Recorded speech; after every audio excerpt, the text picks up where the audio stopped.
ମନ୍ଦ ବିଷୟକୁ ଗ୍ରହଣ କରିବା ଆମର ଭଲ ବିଷୟ ଅଟେ। ବାଇବେଲ କହେ ମନ୍ଦ ଆଉ ଭଲ କିଏ ତିଆରି କରିଛନ୍ତି? ପରମେଶ୍ୱର ତିଆରି କଲେ।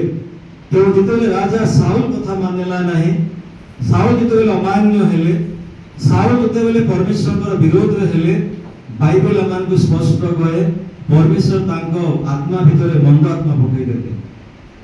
ଆଉ ଯେତେବେଳେ ମନ୍ଦ ଆତ୍ମା ପଠେଇଲେ, ତାକୁ ଭଲ କରିବା ପାଇଁ ଆଉ ଜଣକୁ ପ୍ରଭୁ ତିଆରି କଲେ, ତାହା ଥିଲା ଦାଉଦ। ତାଙ୍କର ବୀଣାରେ, ତାଙ୍କର ବାଦ୍ୟରେ ସାଉଲ ଭଲ ହଉଥିଲେ। ମୋର କହିବା ଅର୍ଥ ଏହା, ଯେତେବେଳେ ଆମେ ପରମେଶ୍ୱରଙ୍କର ବାକ୍ୟକୁ ନ ଶୁଣି ନ ମାନି ଯେତେବେଳେ ଆମେ ଚାଲୁ, ଆମେ ମନ୍ଦ ଆମକୁ ଭୁଲି ଭୁଲି ମନ ରଖିଦେବେ। ତେଣୁ ବାଇବେଲ ଆମମାନଙ୍କୁ କହେ ମନ୍ଦତାରୁ ତମେ ଦୂର ରୁହ, ଆଉ ମନ୍ଦକୁ ତମେ ଘୃଣା କର। କିନ୍ତୁ ବର୍ତ୍ତମାନ ଜଗତ ଯେମିତି ହେଲାଣି, ଆହୁରି ଆମେ ମନ୍ଦକୁ ଆକର୍ଷିତ ହୋଇ ମନ୍ଦ ଭିତରେ ପଶିଯାଇ ମନ୍ଦକୁ ଆପଣେଇ କରି ଆମେ ପରମେଶ୍ୱରଙ୍କୁ ଆମେ ତ୍ୟାଗ କରି ଦେଉଛୁ। ତେଣୁ ପ୍ରିୟ ମଣ୍ଡଳୀ, ବାଇବେଲ ଆମକୁ ଦୁଇଟି ବିଷୟ ଶିଖାଏ, ଆଉ ଆଜି ଆମେ ସେଇ ବିଷୟରେ ଆମେ ଚିନ୍ତା କରିବା। ଭଲ ବି ଅଛି ତ ମନ୍ଦ ଅଛି, ଆଉ ମନ୍ଦ ଅଛି ତ ଭଲ ମଧ୍ୟ ମନ୍ଦ ପାଇଁ ଅଛି। କିନ୍ତୁ ବହୁ ସମୟରେ ଆମେ ଭଲକୁ ତୁଚ୍ଛ କରୁ ଆଉ ମନ୍ଦରେ ଆମେ ଆସକ୍ତ ହେଇଯାଉ। ତେଣୁ ବାଇବେଲ କହେ ଯିଏ ମନ୍ଦକୁ ଛାଡ଼େ ନାହିଁ ଆଉ ଯିଏ ମନ୍ଦ କରେ ତାର ଘରେ କେବେ ମଧ୍ୟ ମନ୍ଦ ଆତ୍ମା ଯାଏ ନାହିଁ। ସେଥିପାଇଁ ଏବେ ପଢୁଥିଲୁ ଗୀତ ସଂହିତା 97 ପର୍ବରେ ଲେଖା ଅଛି ମନ୍ଦକୁ ତୁମେ ଘୃଣା କର। କିନ୍ତୁ ଅନେକ ସମୟ ଆମେ ମନ୍ଦକୁ ଭଲ ପାଇଥାଉ। ମନ୍ଦ ଏଭଳିଆ ଏକ ଆସକ୍ତ ବିଷୟ, ତାହା ନ କଲେ ଆମେ ଚଳିପାରିବା ନାହିଁ, ଏଭଳି ଆମମାନଙ୍କ ସିଷ୍ଟମ ହେଇଯାଏ। କିନ୍ତୁ ବାଇବେଲ ଆଜି ଆମକୁ କଣ କହେ, ତାହା ଅଳ୍ପ ସମୟ ଆମେ ଚିନ୍ତା କରିବା। ଯଦି ମନ୍ଦ କରିକି ବି ଯଦି ଭଲ କାମ ଯଦି କରୁ, ତାହେଲେ ପ୍ରଭୁଙ୍କ ପାଖରୁ ଆମେ ଅନୁଗ୍ରହ ପାଉ। ସେଥିପାଇଁ ଗୀତ ସଂହିତା ତାର 34 ପର୍ବ ଲେଖା ଅଛି, ତାର 14 ପଦରେ ମନ୍ଦକୁ ତୁମେ କଣ କର? ଘୃଣା କର, ଆଉ ସତ୍କର୍ମରେ ତୁମେ ଆସକ୍ତ ହୁଅ। ବାଇବେଲ ଆମମାନଙ୍କୁ ସବୁବେଳେ ସତ୍କର୍ମ ଶିଖାଏ, ସତ କହିବା ଶିଖାଏ, ସତ କାମ କରିବା ଶିଖାଏ। କିନ୍ତୁ ଆମେ ବେଳେ ବେଳେ ସତ୍କର୍ମ ଛାଡ଼ି ଦେଇଥାଉ, ଅମନ୍ଦ ପଛରେ ଆମେ ଦୌଡ଼ିଥାଉ।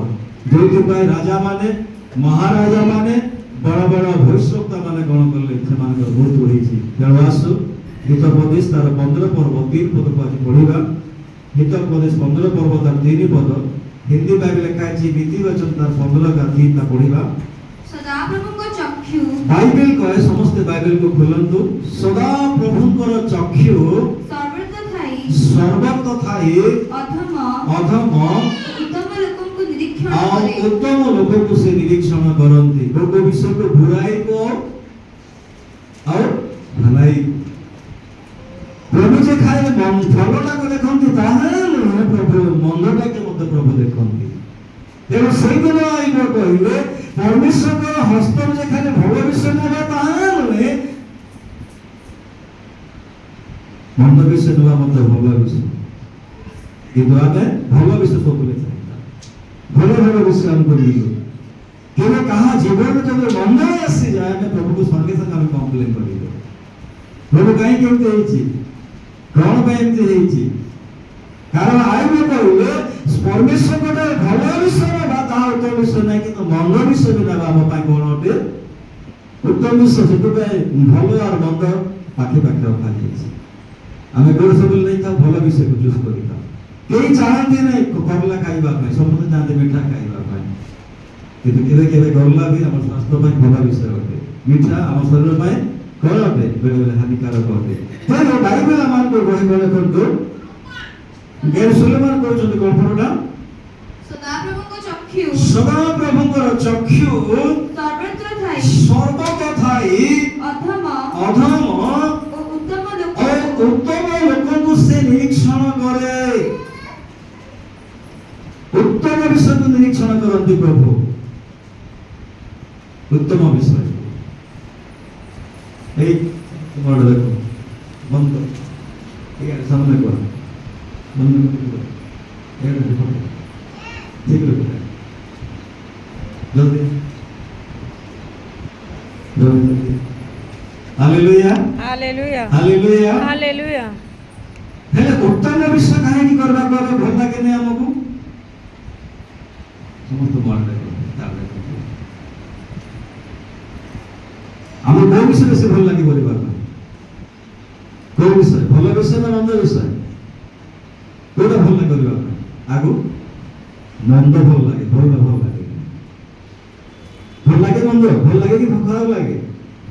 ଆଜି 4 ପର୍ବ 6 ପଦକୁ ପଢନ୍ତୁ। ଆଜି 4 ପର୍ବ 6 ପଦକୁ କାଇନ୍ ଆଉ ହାବିଲ ବିଷୟ ପଢନ୍ତୁ। ଶୀଘ୍ର ପଢନ୍ତୁ। ତହିଁରେ ସଦାପ୍ରଭୁ କଇନଙ୍କୁ କହିଲେ କଇନଙ୍କୁ କହିଲେ ତୁମେ କାହିଁକି କ୍ରୋଧ କରୁଅଛ ତୁମେ କାହିଁକି କ୍ରୋଧ କରୁଅଛ ଆଉ କାହିଁକି ଅଧମୁଖ ହେଉଅଛ କାହିଁକି ଅଧମ ହୋଇକି ପଡ଼ିଛ? କାରଣ ସଦାପ୍ରଭୁ କଏନର ବଳିଦାନକୁ ଗ୍ରହଣ କଲେ ନାହିଁ। କାରଣ ସେଇ କଏନ ଯିଏ ତାର ଭାଇକୁ ମାରିକି ମାଟିରେ ତୁପି ଦେଇଛି ଆଉ କହୁଛି ମୁଁ ବଡ଼ ଭାଇ ରକ୍ଷକ। ଗୋଟେ ଘରେ ଯଦି ଗୋଟେ ମା ଯଦି ସବୁବେଳେ ଗୋଟେ ପୁଅକୁ ଭଲ ପାଉଥିବ ଆଉ ସାନ ପୁଅକୁ ଯଦି ଭଲ ନ ପାଉଥିବ ସେ ମାକୁ ସେ ପିଲା ଭଲ ପାଇବ କି? ପାଇବ?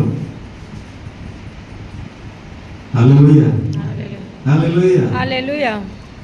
ପ୍ରଭୁ କଏନକୁ କହୁଛନ୍ତି। କଏନ କାହାର ପୁଅ ଥିଲେ? ଆଦମର ହାବାର ପୁଅ ଥିଲେ। ତାଙ୍କର ଦୁଇଟି ପୁଅ ଆଦମ ନାତ ହେଇଥିଲେ। ଦୁଇଟି ପୁଅକୁ ମା ବାପା ଶିକ୍ଷା ଦେଇଥିବେ। ଏମିତି ନାହିଁ କି ମା ବାପା ଶିକ୍ଷା ଦେବେ, କାରଣ ଆଦମ ତ ପରମେଶ୍ୱରଙ୍କ ସୃଷ୍ଟି। କିନ୍ତୁ ଆଦି ପୁସ୍ତକ 4 ପର୍ବ 6 ପଦ ଆଉଥରେ ପଢିବା ଆମେ। ତହିଁରେ ସଦାପ୍ରଭୁ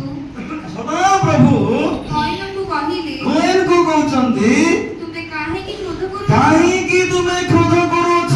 କାରଣ ଦୁଇ ଭାଇଙ୍କର ବିଜନେସ ଅଲଗା ଅଲଗା, ଦୁଇ ଭାଇଙ୍କର ଜୀବନ ଶୈଳୀ ଅଲଗା ଅଲଗା, କିନ୍ତୁ ଦୁଇ ଭାଇ ପରମେଶ୍ୱରଙ୍କୁ ଭୟ କରୁଥିଲେ। କିନ୍ତୁ ପ୍ରଭୁ ଜଣଙ୍କର କଣ କଲେ? ଗ୍ରହଣ କଲେ। ଜଣଙ୍କର ଗ୍ରହଣ କଲେ, ଆଉ ଜଣଙ୍କର ଗ୍ରହଣ କଲେ ନାହିଁ। ପ୍ରଭୁ ଏଇ କଥା ଦିଥିଲା ସେମାନଙ୍କର ଜୀବନ।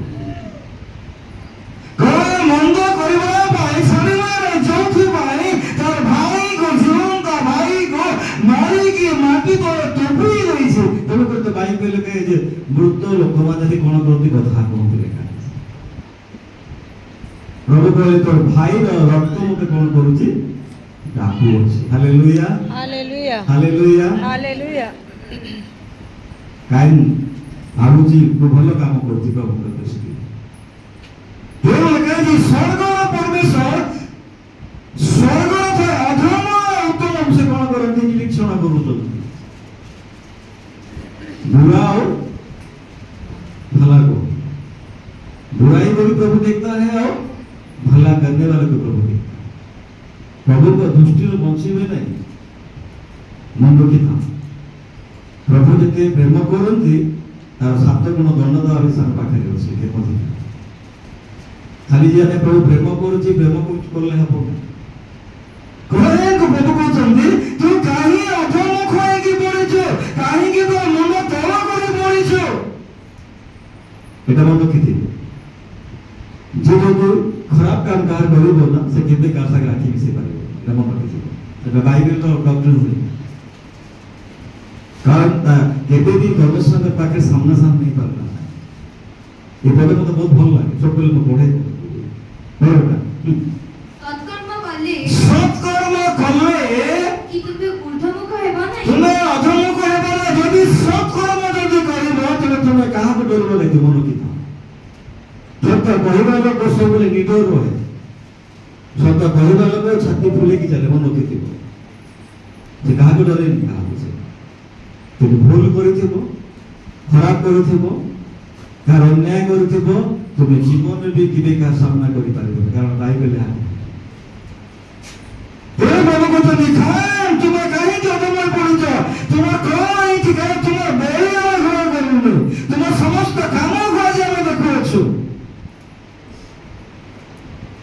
नंबर किताब प्रभु को दृष्टि जहां उत्तम तुम ताहा तुम जदि करिबो तुम ପାଇଁ आशीर्वाद अनेक समय मनुष्य ग्रहण कर जानिछ जे तार इच्छा रे संतुष्ट करबा पई से परमेश्वर पर काम करे जोति पई परमेश्वर ताको आशीर्वाद करंती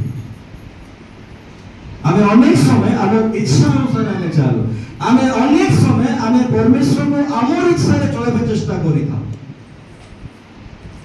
आमे अनेक समय रे आमे परमेश्वर को निजर इच्छा निजर खुशी रे आमे कोन करतो परमेश्वर को आमे दान देई थाओ तेरे भाई बहन कौन है तुम्हें जहां करीब हो तहां तुम्हें गुप्त में कर तुम दाना तो कि तुम गाना तो न जानो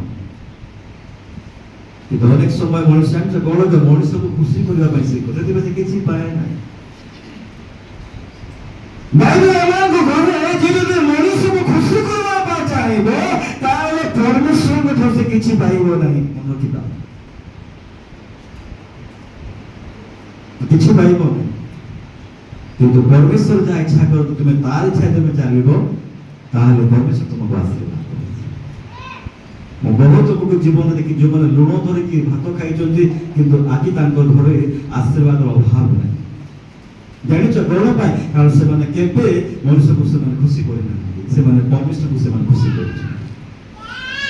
ସେମାନେ ପରମେଶ୍ୱରକୁ ସେମାନେ ସନ୍ତୁଷ୍ଟ କରିଛନ୍ତି, ସେମାନେ ପରମେଶ୍ୱରଙ୍କର ଗୌରବ କରନ୍ତି। ତେଣୁକରି ବାଇବେଲ କହେ ମଣିଷ ଯଦି ମଣିଷର ପ୍ରଶଂସା କରେ ତାହେଲେ କାছে ବାଇବେଲରେ ତାହା ହେଉଛି ଭାଣ୍ଡ ଜନକ। କେହି ଯଦି ମୁଁ ତାରିଫ କରୁଛି ବା ପ୍ରଶଂସା କରୁଛି ବା ମୋର ବାହାଦୁରୀ କରୁଛି ତାହେଲେ ମନ ରଖିଥା ମୋର ପାଇଁ ଜାଳ ଇଚ୍ଛା ହଉଛି। କାରଣ ବାଇବେଲ କହୁଛି ମଣିଷ ପ୍ରଶଂସାରେ କଣ ହୁଏ?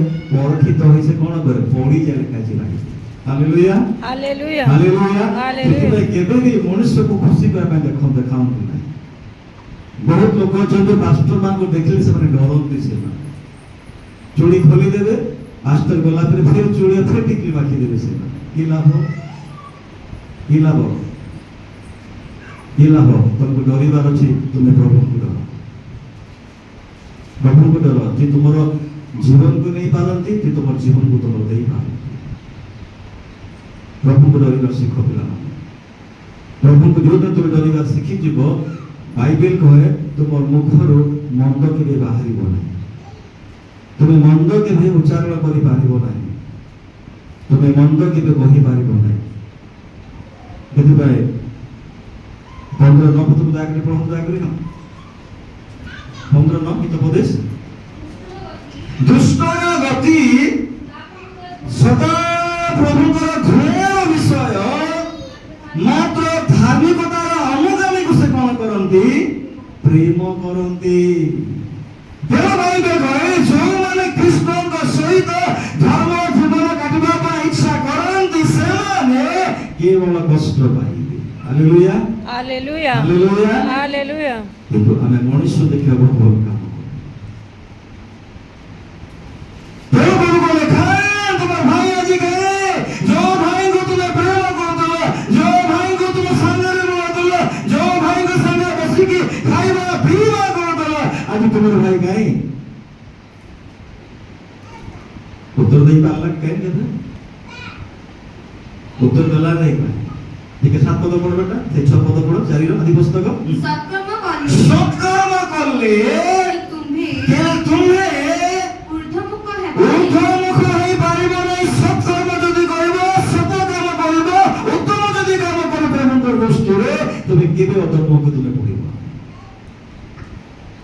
প্রভু ସବୁବେଳେ সৎକୁ ଭଲ ପାଆନ୍ତି। Hallelujah hallelujah hallelujah hallelujah. ସତ୍କର୍ମ କରିବା ଶିଖ। ସତ କହିବା ପାଇଁ ଯଦି ମୁଣ୍ଡ କଟି ଯାଉଛି କଟିବାକୁ ଦିଅ, କିନ୍ତୁ ପଛ ଘୁଞ୍ଚା ଦିଅ। ସତ ବହୁତ କଡ଼ୁଆ, ସତ ହେଉଛି ବହୁତ କଡ଼ୁଆ। ମୁଁ କାଲି ଦେଖୁଥିଲି ଗୋଟେ ଜିନିଷଟେ, ମାଚିସ୍ ପେଡ଼ିର ଦାମ କେତେ ଟଙ୍କା? ମାଚିସ୍ ଦିଆଯିବ ପେଡ଼ି ଦାମ କେତେ ଟଙ୍କା? କେତେ? ଆରେ କୁହ କେତେ ଟଙ୍କାଟେ? ସବୁ ମହଙ୍ଗା ହେଇଗଲାଣି। ଆଲୁ 50-40 ଟଙ୍କା ହେଇଗଲାଣି। ଜାଣିଛ କାହିଁକି ଦିଆଶ୍ରୀର ଟଙ୍କାଟେ ଅଛି? କାରଣ ଦିଆଶ୍ରୀରେ କଣ ବାହାରେ? କଣ ବାହାରେ ଦିଆଶ୍ରୀରେ? ନିଆଁ। କାହାକୁ ନ୍ୟାୟ ଯୋଗାଇବା ପାଇଁ ହେଲେ ଟଙ୍କାର ଆବଶ୍ୟକତା ନଥାଏ, ସେଥିପାଇଁ ଦିଆଶ୍ରୀ ଟଙ୍କାଟେ। କାହାକୁ ଟେକିବା ପାଇଁ, କାହାକୁ ଘୋଷାଇବା ପାଇଁ, କାହାକୁ ପ୍ରଶଂସା କରିବା ପାଇଁ, କାହାକୁ ଯଦି ପଛରେ ଲଗେଇବା ଅଛି ବୋଲେ ନ୍ୟାୟ ପଇସା ଦରକାର ନାହିଁ, ସେଥିପାଇଁ ଦିଆଶ୍ରୀ ଟଙ୍କା। ବାକି ସବୁ ଜିନିଷ ମହଙ୍ଗା ହେଇଗଲା। ବର୍ତ୍ତମାନ ଯୁଗରେ ନ୍ୟାୟ ଲଗେଇବାର ତାଙ୍କର ଅଭାବ ଅଛି। କମ ନାହିଁ କାମ ଖୁସି କରିବା, ନ୍ୟାୟ ଲଗେଇବାର ଅଭାବ ନାହିଁ। ମିଛକୁ ସତ କହିକି ବିକ୍ରି କରିବା তোমাদের অভাব নাই দুনিয়া। সারনা বলে বলবো যদি খান তোমার ভাইকে, কারণ তোমার যদি ভালো কাম করতাম তো, উত্তম কাম করতাম তো, তাহলে আজি অধর্ম হইকি পরিণত হতো। Hallelujah hallelujah hallelujah. ହାଲେଲୁୟା ମତେ ଗୋଟେ ଜିନିଷ କୁହନ୍ତୁ ନା, ତୁମ ମନ ଭିତରେ ଯଦି କ୍ରୋଧ ଅଛି ତୁମେ କେବେ ପ୍ରାର୍ଥନା କରିପାରିବ? କରିପାରିବ? ମୁଁ ତ କରିପାରିବି ନାହିଁ, କାହିଁକି ବାଇବେଲ ମତେ ମନା କରେ। କରିପାରିବ ନାହିଁ କେବେ ତୁମେ? ଭଲ କାମ ଯଦି ଭଲ ଯଦି ଆପଣଙ୍କ ହୃଦୟ ଅଛି ଆପଣ ଆରାମରେ କରିପାରିବେ ପ୍ରାର୍ଥନା। ସେଥିପାଇଁ ହୃଦୟକୁ ହାଲକା କର, ହୃଦୟକୁ ଖାଲି କର।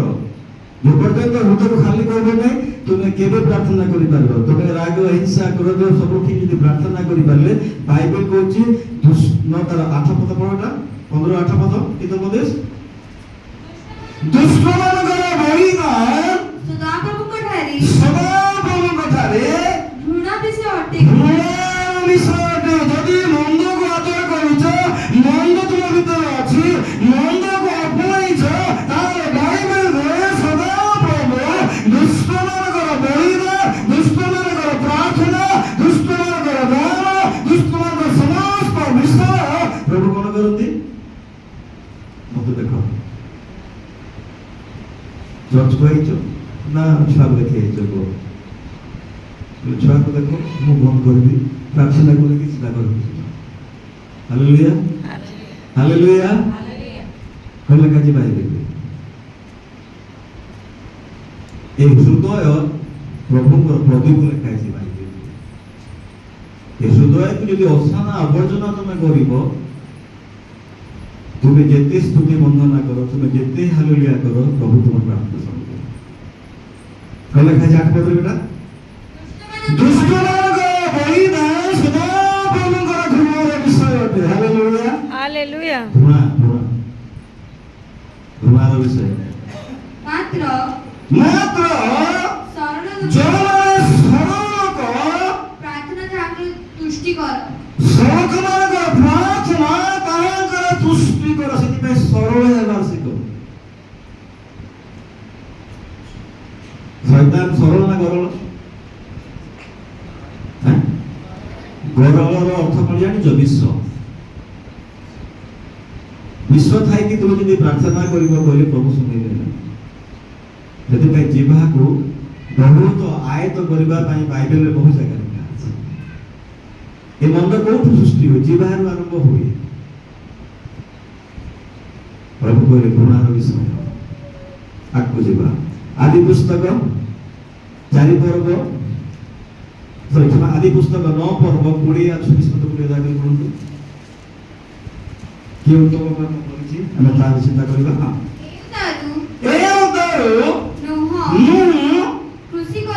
କୃଷି କର୍ମରେ ପ୍ରବୃତ୍ତ ହୋଇ ଦ୍ରାକ୍ଷା କ୍ଷେତ୍ର କଲେ, ତହିଁରେ ସେ ଦ୍ରାକ୍ଷାରସ ପାନ କରି ମତ୍ତ ହୋଇ ତମ୍ବୁ ମଧ୍ୟରେ ବିବସ୍ତ୍ର ହୋଇ ପଡ଼ିଲେ।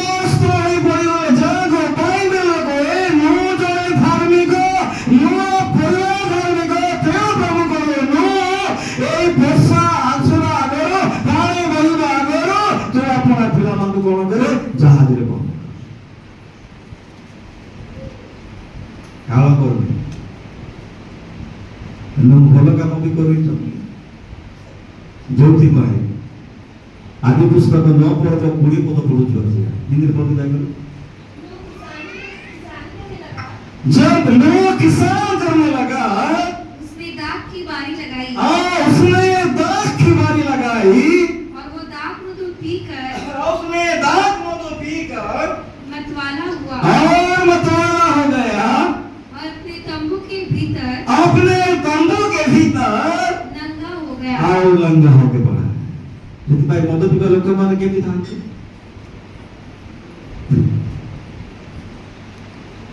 ବାଇବେଲ ସବୁ ଅଛି, ଖୋଜିଲେ ପାଇବ।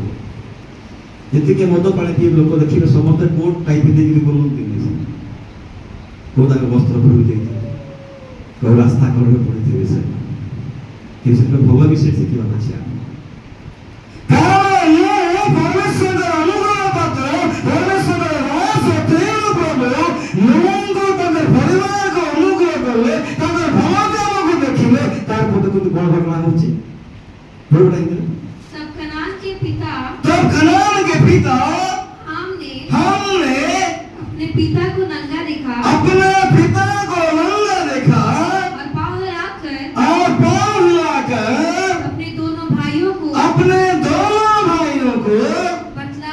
और बतला दिया। बड़ को बड़ गला समस्त को जाकि कहला बापा कौन है देखो आस आस माता लेकी दाखर रस पीकी मुद पानी पीकी लंगड़ा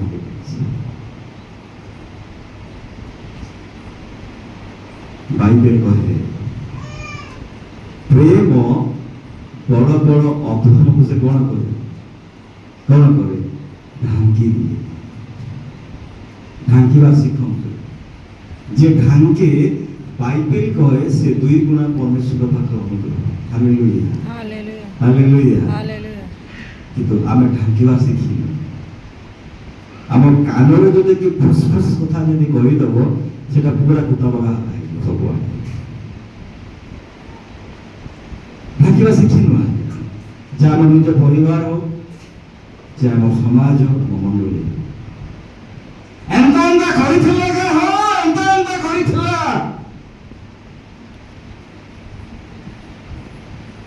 নঙ্গর বড় পুଅ ବି କରୁଛି ସେ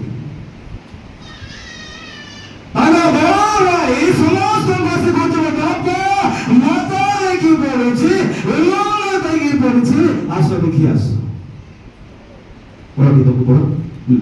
तब शेम और येपेत हाँ दोनों ने और शेम और येपेत दोनों ने कपड़ा लेकर और अपने कपड़ा लेकर अपने कंधों पर रखा अपने कंधों पर रखा और पीछे की और उल्टा चलकर और उसने पीछे की उल्टा चलकर अपने पिता के नंगेपन अपने पिता की लंगेपन को उसने ढांक दिया। Hallelujah hallelujah hallelujah. ढांकीवा शिखंतु मंडली आपण जदि प्रभुଙ୍କ लोक प्रभुଙ୍କୁ जदि प्रेम କରିଛନ୍ତି प्रभुଙ୍କୁ भय କରୁଛନ୍ତି ढांकीवा शिखंतु।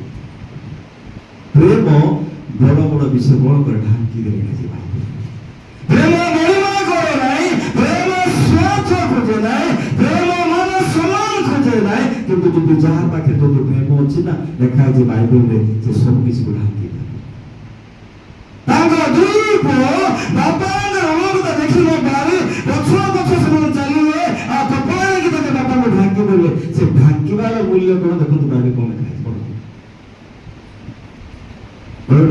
जब नूह का नशा उतर गया जब नूह का नशा उतर गया तब उसने जान लिया कि उसके छोटे पुत्र ने उसके छोटे पुत्र ने उसके साथ क्या किया उसके साथ क्या किया है इसलिए उसने कहा कनान शापित हो बाप जो है तो बापा को व्यवहार कर दिला सीमले न करला आज तो कनान अभिशाप रे परिपूर्ण ସେଥିପାଇଁ ବାଇବେଲ କହେ ପିତା ମାତାଙ୍କୁ କେବେ ଅଭିଶାପ ଦିଅ नहीं लिखा है जी भाई 10 आज्ञा लिखा है जी अपना पिता माता को तुम्हें कौन करो आदर और सम्मान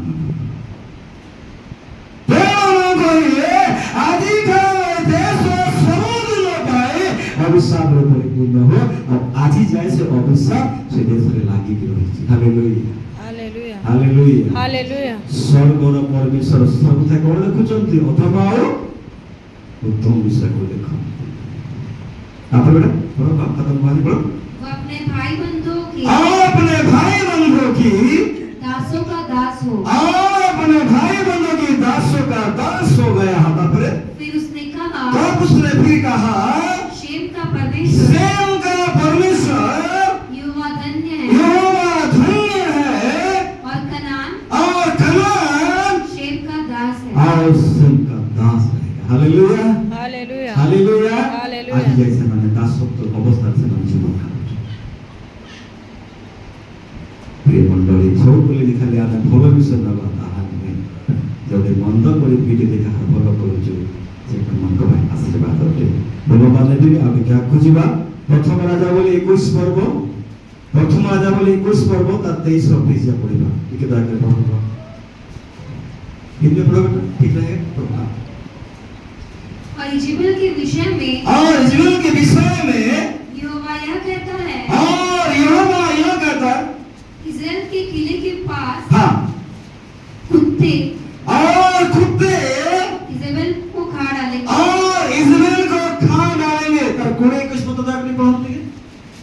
एलिया को देखकर और एलिया को देखकर प्रथम राजा बोली तार 21 पर्व हमें 20-21 पढ़ुछु ना महाब ने कहा, मोआब ने कहा हे मेरे शत्रु, और हे मेरे शत्रु क्या तूने मेरा पता लगाया है? तूने मेरा पता लगा लिया है। उसने कहा, हाँ हाँ, लगाया तो है। लगाया तो है और इसका कारण यह है कि उसका कारण यह है कि जो यहोवा की दृष्टि में बुरा है, जो यहोवा की दृष्टि में बुरा है उसे करने के लिए और उसे करने के लिए तूने अपने को बेच डाला है। और तूने अपने को बेच डाला। এটা সেই দিনের ঘটনা যেତେବେଳେ আহাব রাজা অপকারে ছিল নাবদ বাড়িକୁ দেখি নাবদ জমিକୁ দেখি ସେ କହୁଛି ଯେ ନାବଦ ଏତେ ଟଙ୍କା ନେଇଯା ଆଉ ତୋ ଦାଖର ବାড়ିକୁ ମୋତେ ତୁ ଦେଇଦେ। ତୋଳେ ରାଜା ପାଖରେ ଜମିର ଅଭାବ ଅଛି କି? ଅଛି ଅଭାବ? ଯେ ରାଜା ଥିଲା ତା ପାଖରେ ଜମିର ଅଭାବ ନେ ଚାହିଁଦେଲା ଆଉ 5 ଏକର ଜମି ନେଇକି ଅଙ୍ଗୁର ଚାଷ କରି ପାରିଥା। କାହାକୁ ଲୋଭ କରୁଛି? ନାବୋଦର ଜମି। ବହୁତ ଲୋକମାନଙ୍କ ପାଖରେ ବହୁତ ଥାଇକି ବି ସେମାନେ ଯଦି କ'ଣ କରନ୍ତି ଅନ୍ୟର ଜିନିଷକୁ ସେମାନେ ଲୋଭ କରନ୍ତି। ବାଇବଲ କଣ ଏବେ 10 ଆଜ୍ଞାରେ କ'ଣ ଲେଖା ହେଇଛି? ପଡ଼ୋଶୀର କୌଣସି ବସ୍ତୁ କ'ଣ କରୁ ନାହିଁ ନାଇଁ ନାଇଁ ଚୁରି ଆଣିକି ପାକେଟରେ ଭରିକି ହାଲେଲୁୟା କରୁଥିବ। କ'ଣ ଲେଖା ଅଛି 10 ଆଜ୍ଞାରେ? ପଡ଼ୋଶୀର କୌଣସି ବସ୍ତୁକୁ ଲୋଭ ये राजा ये ଚାହିଁଥିଲେ ଆହୁରି ନା କ'ଣ କରିଥାନ୍ତା 5 ଏକର 10 ଏକର ଜମିରେ ଅଙ୍ଗୁର ଚାଷ କରି ପାରିଥାନ୍ତା କିନ୍ତୁ କହୁଛି ନାଇଁ ମୋତେ ନାବୋଦ ଜମି ଦରକାର ମୋତେ ନାବୋଦ ସେଇ ଦାଖଲ ଦରକାର କାରଣ ଅନ୍ୟ ଯୋଉ ଦରକାର ମୋତେ ନାହିଁ। ଆଉ ଏଇ କଥା ଶୁଣିକି ଆହାବ ରାଜା ଜାଣିଛନ୍ତି କ'ଣ କଲା? ଖାଇଲା ନାହିଁ ପିଇଲା ନାହିଁ ଶୋଇପ। ବହୁତ ଲୋକ ଅଛନ୍ତି ଅନ୍ୟ ଦେଖିକି ଦଳିବା ସେମାନେ ଛାଡ଼ନ୍ତି। ଆହାବ ସେମିତି କାମ କଲା ଆଉ ତାଙ୍କ ସ୍ତ୍ରୀର ଥିଲେ ଜାଣିଛ ତାଙ୍କ ନାଁ କ'ଣ ଥିଲା? ଇଜରାଏଲ। ଆଉ ଇଜରାଏଲ ସେଇ ଜମାନାରେ 400 ଭବିଷ୍ୟବକ୍ତା ମାନଙ୍କୁ ମାରି ଦେଇଛି, ମର୍ଡର କରିଦେଇଛି। ତା ନାଁ ଶୁଣିଲେ ପାଷ୍ଟର ମାନେ ପୁରା କାମ୍ପୁଥିଲେ, ହାଲୁଲି ଛାଡ଼ି ଦେଉଥିଲେ। ଆଉ ସେଇ ସମୟରେ ପ୍ରଭୁଙ୍କ ଦାସକୁ ପଠାଗଲା ଏଲିଓ ତୁମେ ଯାଅ। ହେଲେ ଆସୁଛି ଏମାନେ ତାର କ'ଣ କଲେ ତା ନାଁରେ ମିଥ୍ୟା ଚିଠି ଲେଖିକି ତାକୁ ଉଚ୍ଚରେ ବସେଇଲେ କହିଲେ ନାବୋଦ ଏ ରାଜା ତୋ ବିଷୟରେ କେମିତି କରୁଛି ତାକୁ କ'ଣ କଲେ ମାରିଦେଲେ ପଥର। ଆଉ ନାବୋଦର ମାଂସ ମାନେ କିଏ ଖାଇଲା? कुकुर माने जाते हैं। बुरा करने का लोग हमेशा बुरा ही होता है।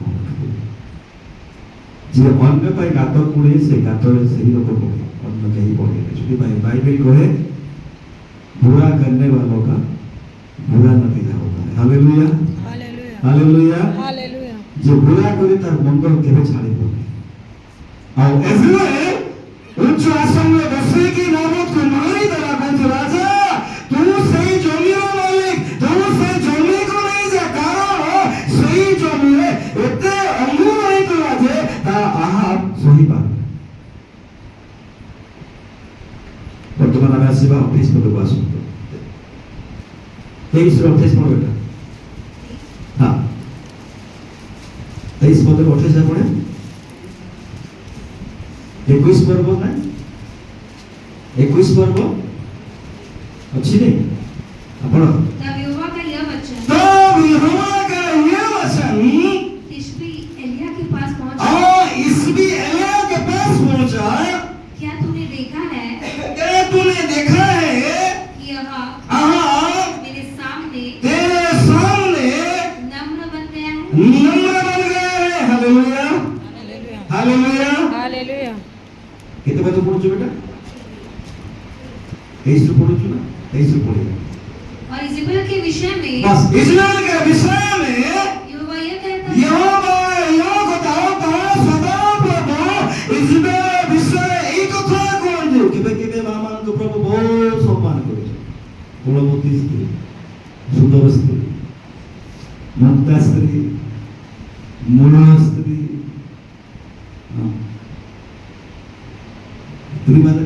ହୁଅନ୍ତି ପୁରୁଷମାନେ କମ ନୁହନ୍ତି।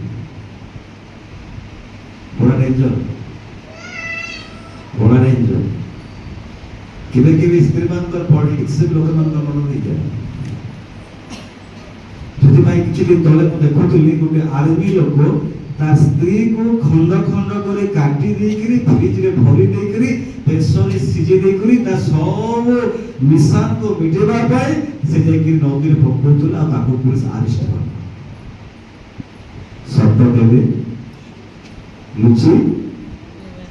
ବାଇବେଲ କହୁଛି ମଣିଷର ରକ୍ତ ପ୍ରଭୁଙ୍କୁ ଡାକନ୍ତି। Hallelujah, Hallelujah. ହାଲେଲୁୟା। ହାଲେଲୁୟା। ତୁମେ ଯେତେ ଫ୍ରିଜରେ ସିଝା, କୁକରରେ ସିଝା, ଯୋଉଟା ସିଝା, ନିଆଁରେ ପୋଡ଼, କିନ୍ତୁ ମଣିଷର ରକ୍ତ ପ୍ରଭୁଙ୍କୁ ଡାକନ୍ତି।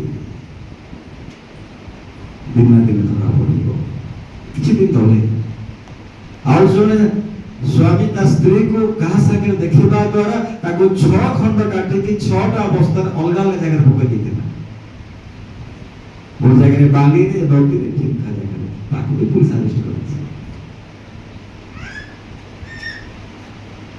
ପ୍ରଭୁ ସଦାପ୍ରଭୁ ଇସ୍ରାଏଲ ବିଷୟରେ ଏଇ କଥା କୁହନ୍ତୁ। ଟିକେ ଓଡ଼ିଆରେ ପଢ଼ନ୍ତୁ ନା।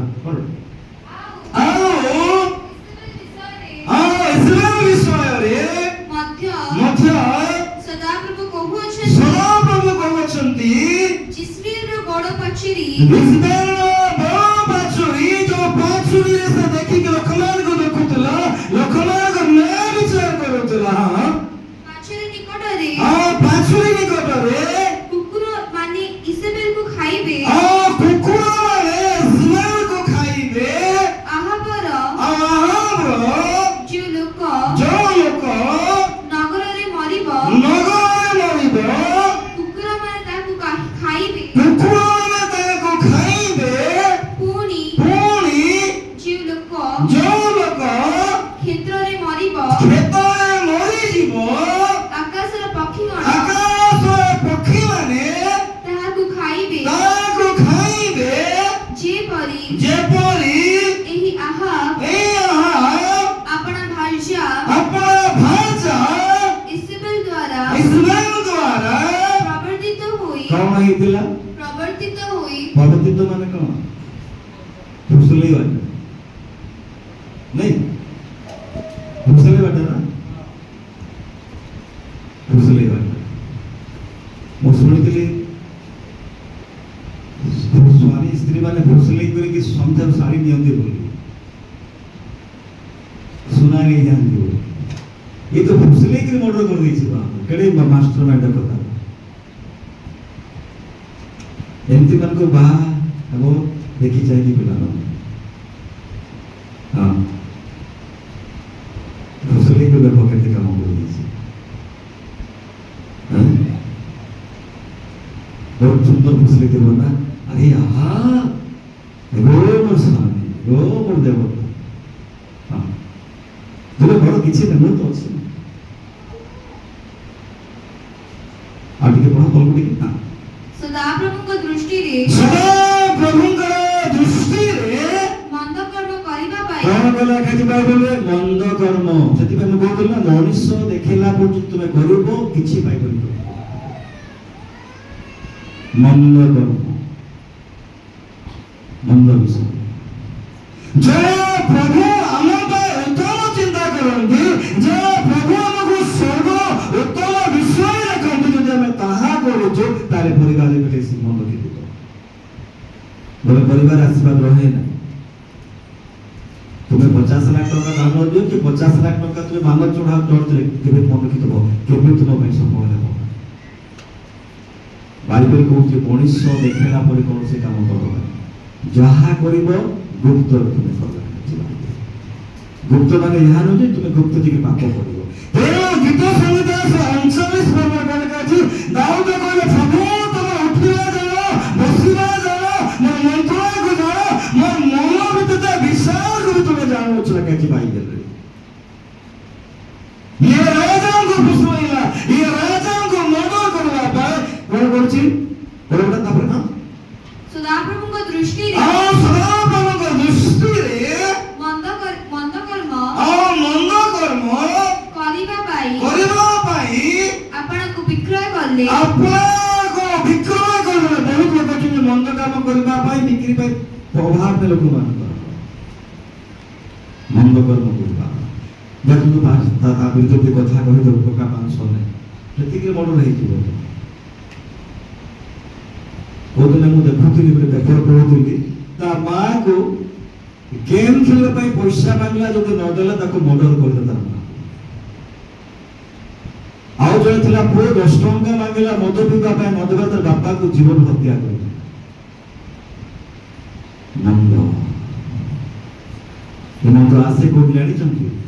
ବାଇବେଲ କହେ ଯିଏ ପ୍ରଭୁଙ୍କର କଥାକୁ ନ ମାନି ନ ଚାଲେ ବାକ୍ୟ ଅନୁସାରେ ଲେଖା ହେଇଛି ପରମେଶ୍ୱର ତାହାକୁ ମନ୍ଦ ଆତ୍ମା ପଠାଇବେ। Hallelujah hallelujah hallelujah hallelujah. Hallelujah. ଯଦି ତୁମେ ବାଇବେଲ ପଢିବ ନାହିଁ, ପ୍ରାର୍ଥନା କରିବ ନାହିଁ, ଚର୍ଚ୍ଚକୁ ଆସିବ ନାହିଁ, ସଭାଗୀତାକୁ ଆସିବ ନାହିଁ, ପ୍ରଭୁଙ୍କ ଠାରୁ ତୁମେ ଦୂରକୁ ଯିବ, ହେଲେ ପରମେଶ୍ୱର ତୁମ ଭିତରେ ମନ୍ଦ ଆତ୍ମା ପଠାଇବେ।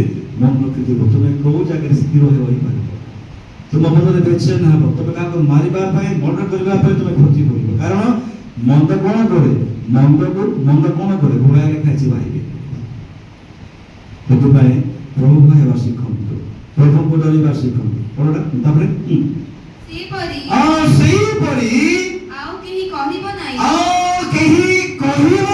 ଅର୍ଥାତ ସେଇ ଘଟଣା ପରେ ଆଉ ଯେମିତି କହିବ ନାହିଁ ସଦାପ୍ରଭୁ ସଦାପ୍ରଭୁ ଯେଉଁ ଇମରିୟମାନଙ୍କୁ ଇସ୍ରାଏଲମାନଙ୍କୁ ଇସ୍ରାଏଲ ସନ୍ତାନଗଣ ସମ୍ମୁଖରୁ ଇସ୍ରାଏଲ ଶାସନ ସମ୍ମୁଖକୁ ସନ୍ତାନଗଣ ସମ୍ମୁଖରୁ ହୁଁ। ଦୂର କରିଦେଲେ ହଁ। ସେମାନଙ୍କ ସମସ୍ତ କ୍ରିୟାନୁସାରେ ହଁ। ସେ ପ୍ରତିମା ଗଣର ଅନୁଗାମୀ ହୋଇ ସେମାନେ ପ୍ରତିମା ଗଣର ଅନୁଗାମୀ ହୋଇ ଅତିଶୟ ଘୃଣାଯୋଗ୍ୟ କର୍ମ କଲେ ଘୃଣାଯୋଗ୍ୟ ଅର୍ଥାତ ମନ୍ଦ ଯୋଗ୍ୟ ସେମାନେ କାମ କଲେ। କୋଉମାନେ କାମ କଲେ? ଇବ୍ରିୟ ଲୋକମାନେ। ଆହା ଏହି ସବୁ କଥା ଶୁଣନ୍ତେ ଆପଣା ବସ୍ତ୍ର ଚିରିଲେ ଆପଣ ବସ୍ତ୍ରକୁ ଛିଡ଼ିଲେ, ଆପଣ ବସ୍ତ୍ରକୁ ଫାଡ଼ି ଦେଲେ, ତାପରେ ଓ ଆପଣା ଦେହରେ ଅଖା ଆପଣ ଦେହରେ ଅଖା ପିନ୍ଧି ଉପବାସ କରି ଅଖାରେ ଶୋଇଲେ ପୁଣି ଧୀରେ ଧୀରେ ଚାଲିଲେ। ଧୀରେ ଧୀରେ ତୁହୁ ठीक है बेटा, धीरे धीरे चलिए। कारण कौन? कारण से प्रभु को डरिए। भूल जदि करुछ, मंद जदि करुछ, पाप जदि करुछ, तेरे प्रभु को पाखे अनुताप करबा तुम शिख। प्रभु को पाखे तेरे बसुछ कह प्रभु मु भूल करिछि, अजनातरे हो जनतारे हो प्रभु मोर भूल पाए मते अनुग्रह कर। तापर आपण के देखंतु कोन तो चाह राजा से धीरे धीरे कोन कले अपने वस्त्र को छुईले, अखरा पिंधिले और कहछि बाइबेले उपवास करवार अर्थ होछि आमे अपना मन को कोन करू, अपना हृदय को प्रभु को पाखे भांगू। प्रभु कहले बिना उपवास बिना ए दुष्ट मद माने जीवे नाही के उपवास। तापरे तिस्बिय इलियंक निकटरे सदाप्रभुଙ୍କ ବାକ୍ୟ ଉପସ୍ଥିତ ହେଲା ଯଥା ଆହା ଆମ ସାକ୍ଷାତରେ କିପରି ଆପଣଙ୍କୁ ନମ୍ର କଲେ ଏହା କି ତୁମେ ଦେଖୁଅଛ ସେ ଆମ ସାକ୍ଷାତରେ ଆପଣଙ୍କୁ ନମ୍ର କରିବା ହେତୁରୁ ଆମ୍ଭେ ତାହାର ସମୟରେ ସେହି ଅମଙ୍ଗଳ ଘଟାଇବା ମାତ୍ର ତାହାର ପୁତ୍ର ସମୟରେ ତାହାର ବଂଶ ପ୍ରତି ଏହି ଅମଙ୍ଗଳ ଘଟାଇବା। ସେଥିପାଇଁ ବାଇବେଲ କହେ ତୁମର ପିତୃ ପୁରୁଷର ପାପ ପାଇଁ ତୁମକୁ ଦଣ୍ଡ।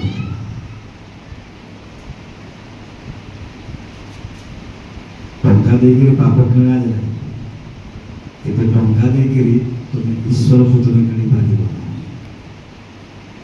ତେଣୁ ଲେଖା ଅଛି ବାଇବେଲରେ ପିତୃପୁରୁଷର ଦଣ୍ଡ ତତେ ମିଳିବ। ପ୍ରଭୁଙ୍କୁ ଜାଣିବା ଯେତିକି ଭଲ, ପ୍ରଭୁଙ୍କୁ ନ ଜାଣିବା ସେତିକି ଭଲ। ଅନେକ ସମୟ ବହୁ ଆମେ ପ୍ରଭୁଙ୍କୁ ଜାଣିଛୁ ପାଇଛୁ, କିନ୍ତୁ ପ୍ରଭୁଙ୍କୁ ଜାଣିଛୁ ଫୁଙ୍କି ଫୁଙ୍କିକି ଚାଲିବା ଶିଖନ୍ତୁ। ଆହାବ ତା ଜୀବନରେ হয়তো পারে ভুল করলা, জনে নিরীহ লোককে সে মর্ডর করিদেলা, মারিদেলা, কিন্তু আহাবଙ୍କର ପରିବାର ରହିଲା କି? ମା ମାନେ ରହିଲା?